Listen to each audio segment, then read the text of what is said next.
मुझे तवक्को थी कि चीफ जस्टिस फ़ाइज़ ईसा काजी साहब इस बेंच की सरबराही करेंगे। इतने अहम केस की और जितना असरअंदाज होने वाला केस जो हमारे आगे फ्यूचर में, उसकी वो सरबराही करेंगे। वो नहीं बैठे। मुझे तवक्को थी कि जस्टिस सरदार तारिक मसूद बेंच में नहीं बैठेंगे। वो सुप्रीम कोर्ट के जज हैं और लेकिन वो बैठे रहे। वो एतराज़ हुआ, वो बैठे रहे और उसके ऊपर जो मुकालमा हुआ है वो बड़ा हैरत अंगेज़ है। क्या कहा जाए इस पर कि एक तो बुनियादी हकूक़ हमें न जाने कहाँ लेकर जाएंगे। एक तो बुनियादी हकूक़ हमें न जाने कहाँ लेकर जाएंगे और दूसरा कि क्या आप, यानी जब लतीफ़ खोसा साहब ने उनको कहा कि आप बैठे हुए हैं, बैठ कर केस सुन रहे हैं, तो उन्होंने कहा कि मैं बैठ कर केस सुन रहा हूँ, तो क्या मैं उठ कर केस सुनूँ? बैठ कर ही सुना जाता है। फिर जब लतीफ़ खोसा साहब ने कहा कि आपको बेंच से अलहदा हो जाना चाहिए, तो फिर उनका ये कहना कि मैं नहीं होता बेंच से अलहदा, क्या कर लेंगे? और फिर एतराज़ जब वो फैसला या उनका कि आप बेंच में बैठना है या नहीं, इस पर पहले ये एतराज़ निपटा लेते हैं। जब वकील साहब ने कहा तो उन्होंने कहा कि मैं नहीं करता समाअत से इनकार, आगे चलें। तो ये सुप्रीम कोर्ट के एक जज साहब हैं, वो उनके रिमार्क्स हैं। ये दुख की बात है। और दूसरी, यानी इसी तरह अब जैसे आज इमरान खान ने एक और दरख्वास्त लिखी, एक और दी है चीफ जस्टिस आमिर फारूक साहब के ख़िलाफ़ कि वो हमारे मुकदमे ना सुने।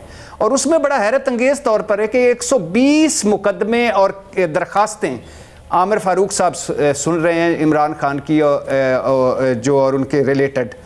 तो एक जज साहब पे जब एतराज़ होता है तो वो उनको हटना चाहिए या नहीं हटना चाहिए, अब ये भी एक बड़ा अहम मौजू है।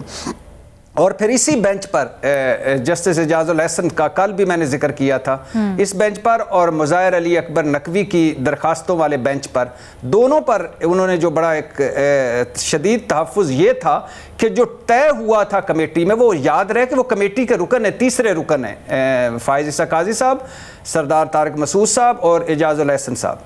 तो वो जो तय हुआ था वो नहीं हुआ, दूसरे बेंच बने हैं। तो ये भी बड़ा इंपॉर्टेंट है फ़ाइज़ ईसा काजी साहब की सुप्रीम कोर्ट में।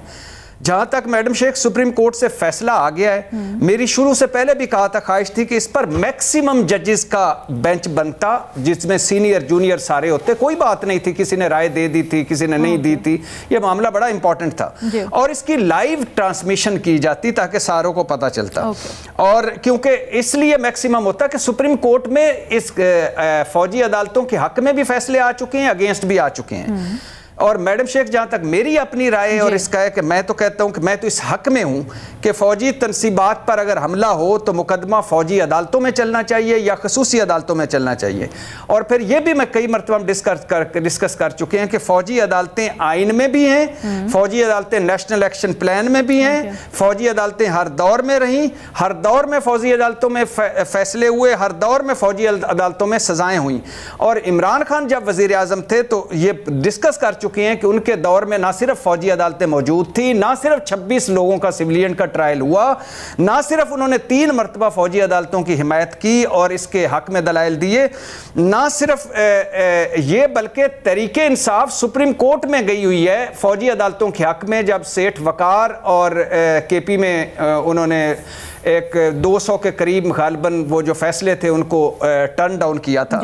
तो मैडम शेख 9 मई हो चुका है। मैं अक्सर कहता हूँ ये 9/11 है पाकिस्तान का और 200 के करीब इमारतों पर हमला हुआ है, गैर मामूली हालात हैं।